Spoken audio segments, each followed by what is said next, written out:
healthy little girl starting first grade. When she became sick, she had headaches and she kept vomiting. And we didn't think that it was cancer, but after a 2-week period, she just got worse and worse. And as a mother, I knew something wasn't right. So we took her to the doctor, and they sent us for a CAT scan, and I got the worst call of my life 20 minutes after we got home, telling me they had found a mass on her brain. So once that happened, we were thrown into a world that I never even realized existed. Long hospital stays. She was turning 6, actually, and she was diagnosed 2 days before her 6th birthday. And she had brain surgery on her 6th birthday. And from then on, our lives were never the same. We had to be in the hospital. We had long stays in the hospital. Chemotherapy, radiation, a bone marrow transplant. She had a little brother, Anthony, at the time 18 months old, and we had to leave him behind on holidays. So our family was often separated, and we could never leave her in the hospital, so we would take turns, and my husband had to lose a lot of work, and he didn't often get paid for those days, and the bills just kept coming and coming. They don't care that your child has cancer, you still have to pay your bills. So we did get help from some organizations, and it did help, but it was just such a difficult time for us. It was surreal. We didn't realize you're there for your child, and you can't believe it happens to other people, not to your family. Then Lexi went into remission, and everything was great, and we bought a new house, and she had a baby sister, and everything was looking up. And then cancer came back, and unfortunately, she was not strong enough to fight the second battle, and she died from an infection. She was only 9 years old. So after she passed away, I didn't want to do anything, but a few months later, my husband approached me about starting a foundation.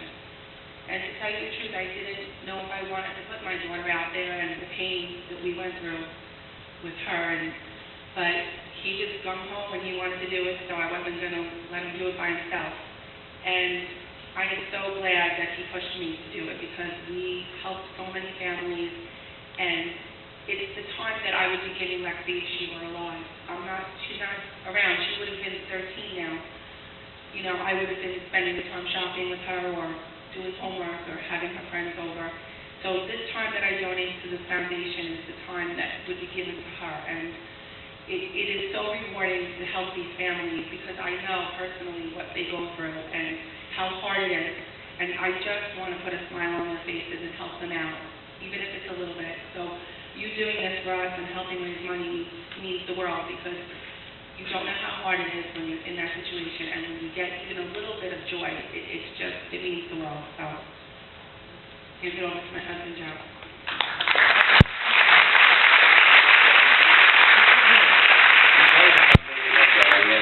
Back in 2010, about a year after Lexi passed away.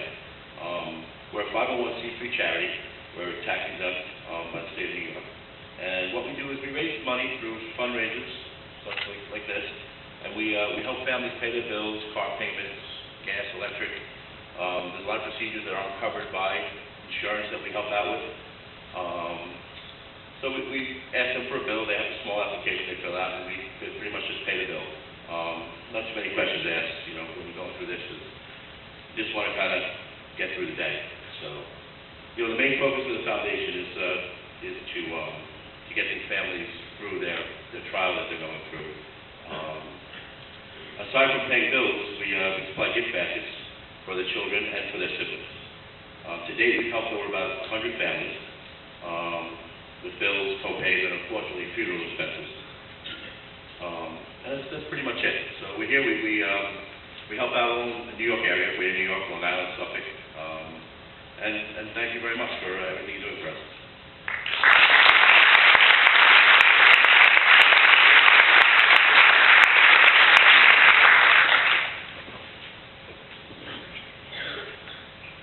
Thank you, Mr.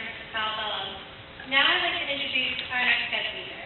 Jackie Geller, mother of Juliana, is truly one of a kind. With her boundless positive energy and undying hope, she is truly an inspiration for all of us. I met Jackie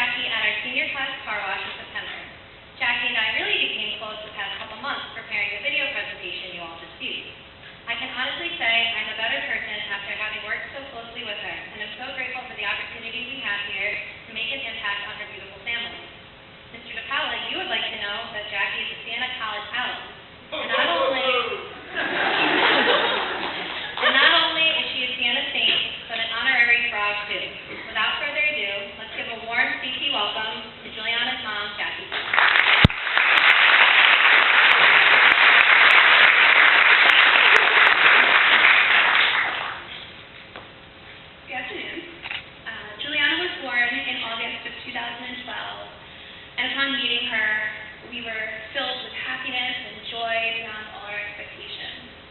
And as each month that passed, I got to fall more and more in love with my daughter, and she just amazed me. Right before her first birthday, we decided, my husband and I, to take our first family vacation to Myrtle Beach. He's a golfer. I said fine. So we enjoyed watching Juliana, so fearful of jumping in the pool, to all of a sudden, literally running and jumping into a pool, splashing around with a grin from ear to ear. I mean, we were so happy during that vacation because we felt like we were living the perfect life. And then on the last day, before we went home, we discovered a very large lump on her shoulder. Now we were frightened, and we immediately drove home straight to her pediatrician, but we never imagined the worst. And then after a few weeks of tests and meeting various doctors, we received the most devastating phone call we could ever receive. We found out that it was cancer. And even though the doctors knew it was a form of sarcoma, they had no idea what exact type it was. There is no greater agony than to know that your child has cancer, and the doctors have no idea what it is, because that means that they have no idea how to treat her or what they could do for her. So we decided to go to Memorial Sloan Kettering Cancer Center and hope that we could get some answers there. I mean, we were terrified. So after waiting another 2 weeks, we met with a sarcoma team there that now we call our dream team. They sat us down with a long-awaited diagnosis and a treatment plan. We left Sloan Kettering completely terrified, upset, angry that it was us, very similar kind of feeling like this happens to other people, why is it us? And yet, at the same time, we were fully confident in our child's doctors. So we found out that Juliana was going to have to undergo surgery, and we knew that there was going to be some form of chemotherapy treatment involved because of the aggressive nature of her cancer. So, on the day of her surgery, my husband Chris and I sat and we waited for 6 hours. In those 360 minutes, so many thoughts and emotions just flew in and out of our brains because we knew how successful the surgery was going to be determined our daughter's fate. I mean, it would determine the rest of our lives. So we sat there and we waited. And the doctor came out and he told us that they were able to remove the tumor completely. And they found out that after test results that it was confined, the cancer was completely confined to that specific tumor, but we still need to undergo chemotherapy. Throughout this whole entire nightmare, what really helped us keep on going was the love and support from our family and friends. When you're a family dealing with cancer, you can't do it alone. Whether it's emotional, financial, or some kind of physical support, families need that help. There are times that, Rachel spoke about us being so positive, but there were plenty of times that I felt so alone. I was in this world that I never wanted to be part of, and you feel hopeless. But then a package comes, or a card, or honestly, a simple text comes, and it just lifts your spirit. It reminds you that you're not alone. It reminds you that if I felt like I couldn't handle it anymore, if I felt like I was going to fall, somebody was there to catch me, and somebody was there to care for me. I can honestly say I do feel part of the CarFaith extended family because of your thoughtfulness and your caring community. Words can't express the gratitude when Chris and I were able to open up the care package from Ms. Ballard's class. I mean, we were so overwhelmed with joy and happiness at the fact that students from a local high school who didn't know us felt the need to show us that we weren't alone and that we cared for our daughter. Over the past couple of months, I developed a great bond with Rachel, and I'm very grateful for you always reaching out and checking in on my daughter. Thank you. And during Juliana's 4th cycle, we were at Sloan Kettering for 16 straight days.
a lot of the bills. Not everything, but it covers a lot. But there are so many families that aren't as fortunate as we are. Foundations like Lexi Bean make it manageable for families stricken with this horrible disease. I'm humbled by your kindness and that your foundation has bestowed upon my family, so thank you. Clark Place High School, on behalf of the families that you will never ever meet, that are going to be helped by the Lexi Bean Foundation, raised by the money that you raised, I thank you. Thanks.